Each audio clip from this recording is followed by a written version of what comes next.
everyone. Welcome to AI Perimeter. I'm Lauren O'Brien, Chief Revenue Officer of Cloudastructure. I'm with James McCormick, our CEO, and Greg Smitherman, our CFO.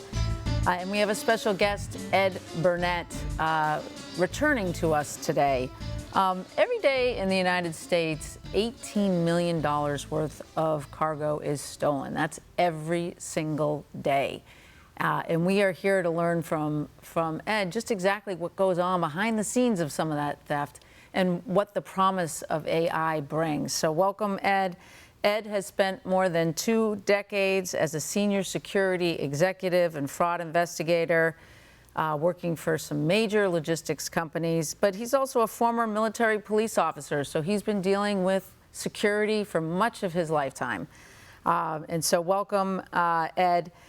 When we look at the numbers, it ranges anywhere from $35 to $50 billion in terms of annual losses in cargo theft, and it's up 1,500% since 2021.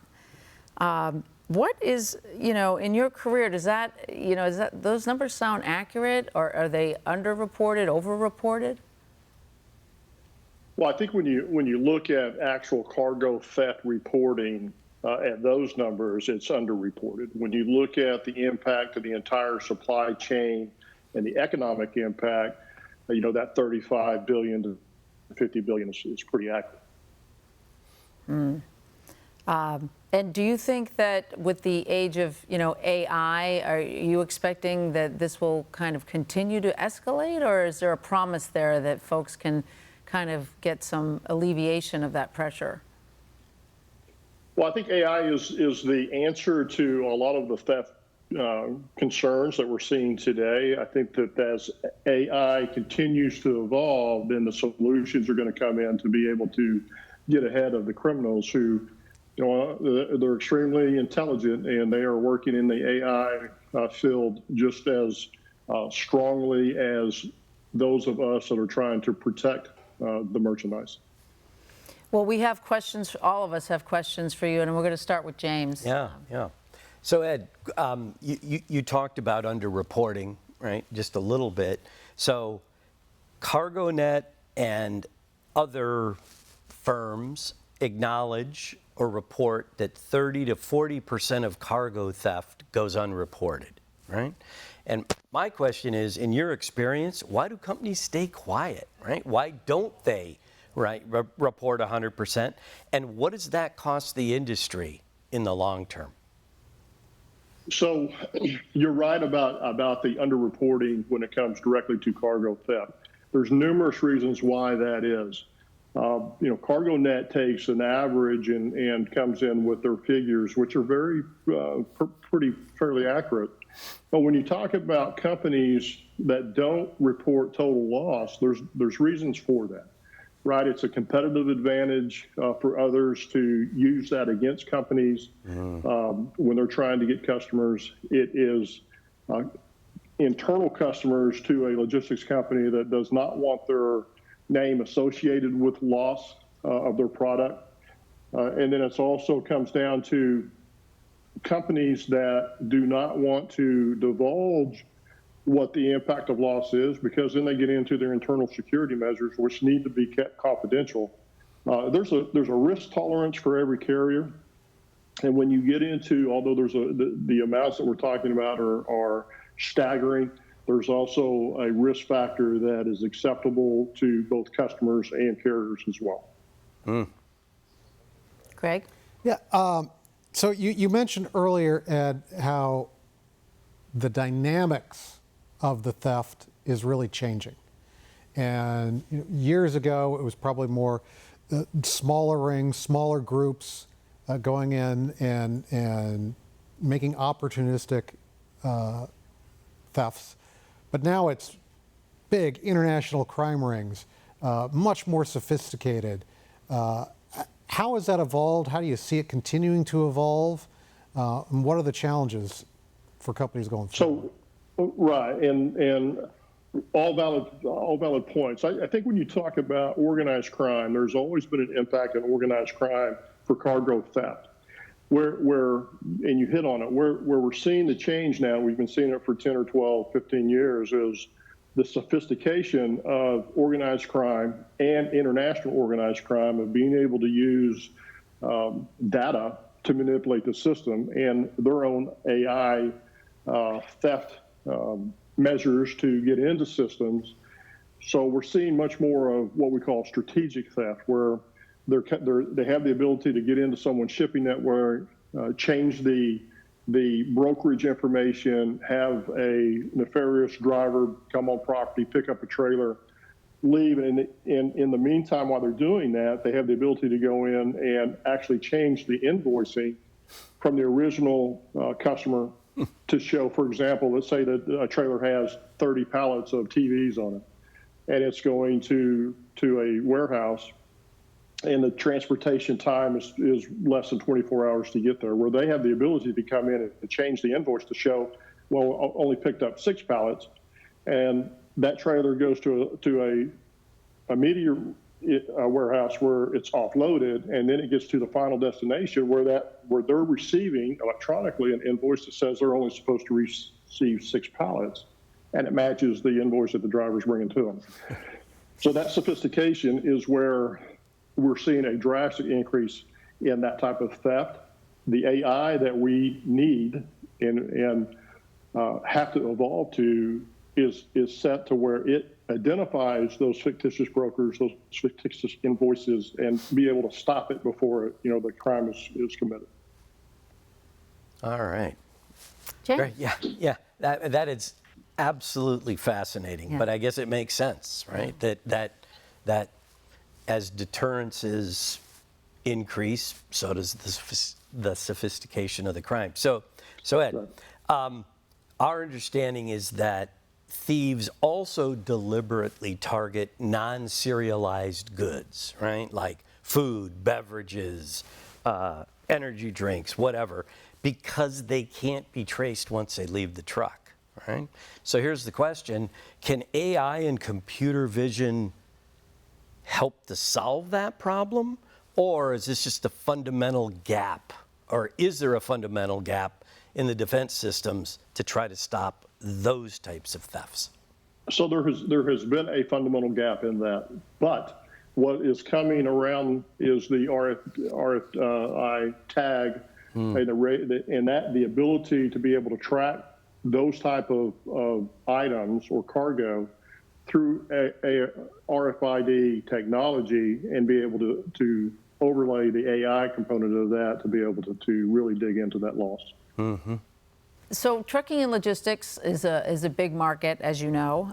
It's one of the most targeted industries for organized theft.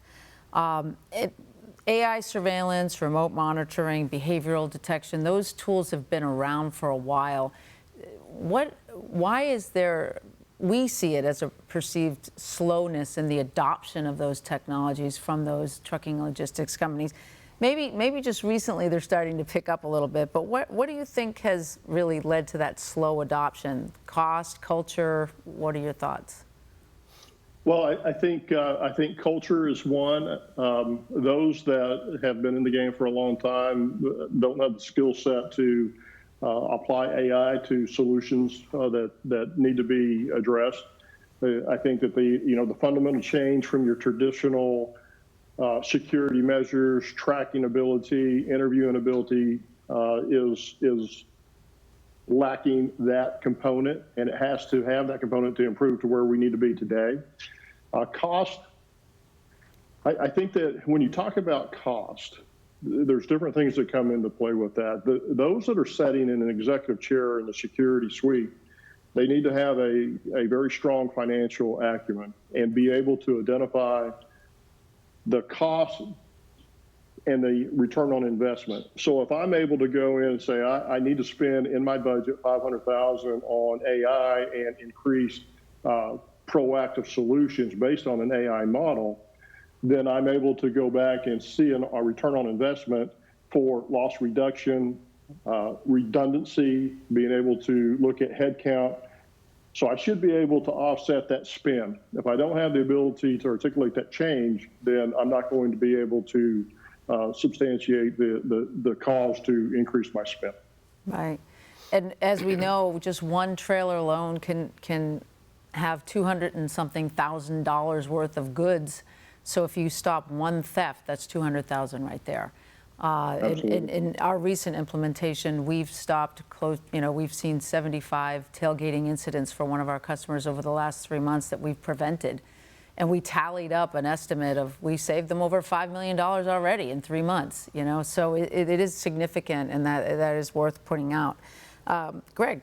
Yeah, so obviously trucking, logistics, shipping, it's a huge market, right? There's distribution centers, there's rail yards, there's truck parking lots, there's a whole host of things, and technology has been deployed sporadically. Some parts are well implemented, others less so. How do you see that growing, and how quickly do you see it growing? What's the adoption rate over the next several years? Well, I don't know that it's necessarily over the next several years. I think it's immediate need.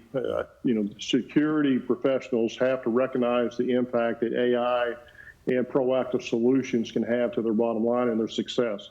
And if they're not looking at adopting an AI model that provides services that addresses the immediate solutions that we're currently facing, then they're too late. It has to be now. It has to go into looking for AI partnerships that have the ability to come in and be proactive and not reactive. Currently, I think a lot of the systems are reactive, and it doesn't solve the problem. If the crime's happened, it's too late. So we have to get into that identification of proactive, that human behavioral intelligence that we're training AI for. And if that's not the direction that you're moving, and moving quickly, it's just a negative scenario for you in the next couple of years. So Ed, you've spent, as Lauren mentioned at the intro, you've spent over 2 decades building security programs with tools that existed at the time, right? So a two-part question, right? What can AI do now, right, in a trucking yard or a rail facility or a distribution center that wasn't possible, right, earlier in your career, right, when you were trying to stop these sorts of things? And what could it have changed?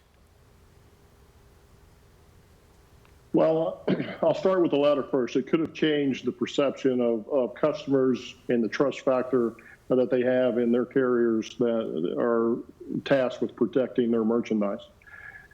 If you look at the ability of what AI has to do, and what would have been great to have years ago, is AI can go into your existing camera equipment, and there's no rip and replace and cost associated with that, to where the AI model can actually do the evaluations, the analysis of what's happening real time for you, and be able to provide that information so that you can react timely. And also in the yard, when you talk about safety, AI has the ability to look at vehicles that are exceeding the required speed limit for a yard, so that's a safety issue. If there's employees that are walking in the yard that don't have a protective vest on, there's a lot of accidents that happen in that scenario. So it has the ability to identify that, talk down, make notification, correct the behavior. Just the overall intelligence that you now have in a proactive manner where we haven't had before. That's the solution that security investigators are looking for, is that proactive assistance and being able to partner with someone that can provide that to them to make their job easier. The job's extremely difficult, and if you're always reacting, you're never ahead of the game. Yeah, on that note, behavior ID is a promising application for proactive detection, especially in logistics. What are some applications that you see where identifying what kind of behavior types are we looking for in this market? Well, so there's a lot of different behavior patterns that we would want to go into and train the AI model to look for. So some examples, let's say that an individual is walking by an item. Normal behavior is to glance at an item and continue on. Somebody that is looking at that item to steal is going to pay a lot more attention to it than normal. A human's not going to catch that. AI will catch that. They'll catch repeated glances over to it. They will catch a slight movement of the package to set it up to be pilfered. Or if somebody intentionally drops a package, you can tell the difference between an accidental drop and an intentional drop. Intentional drop, someone's dropping the package to be able to loosen the taping up to be able to put their hand in it. So there's a lot of different areas that AI can pick up on human behavior if it's trained appropriately. That solves a lot of that problem where the human will not be able to recognize that type of behavior. Yeah. I can just see the ROI ticking up higher and higher with all these applications. With every answer. Yeah, with every answer. All right, James, closing question. Yeah, Ed, so I know you were recently at the American Trucking Association's, I just want to get the name right here, Supply Chain Security and Highway Risk meeting, where the industry's top security minds were all together. What was the conversation that was going on, right? What are operators and carriers most focused on right now? And how does AI play into what they're thinking about? Well, cargo theft is the #1 area that they're all concerned about and trying to determine how they can combat that real time.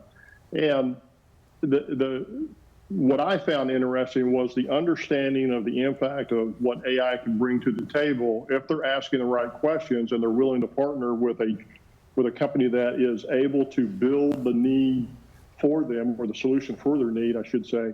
That's where they need to go with it, and they don't have the expertise or the capability to start asking those questions, and they need to get to AI partners where they can start understanding what can benefit them and how the solution can be developed. That's the answer for cargo theft. It has to be very robust. It has to be real time. It has to be proactive in identifying and making notifications so that those that need to respond can respond immediately and not after the fact. So that's their biggest concern, and it all goes back to how do they prevent it. All right. Well, thanks, Wonderful. Ed, for joining us today. Ed is also an executive advisor to Cloudastructure, and we are so happy to have him as part of our team as we rapidly get into the trucking and logistics market. Thanks, Ed. And for you investors out there, if you have any questions regarding today's podcast, reach out to us at AIP@cloudastructure.com. See you next time.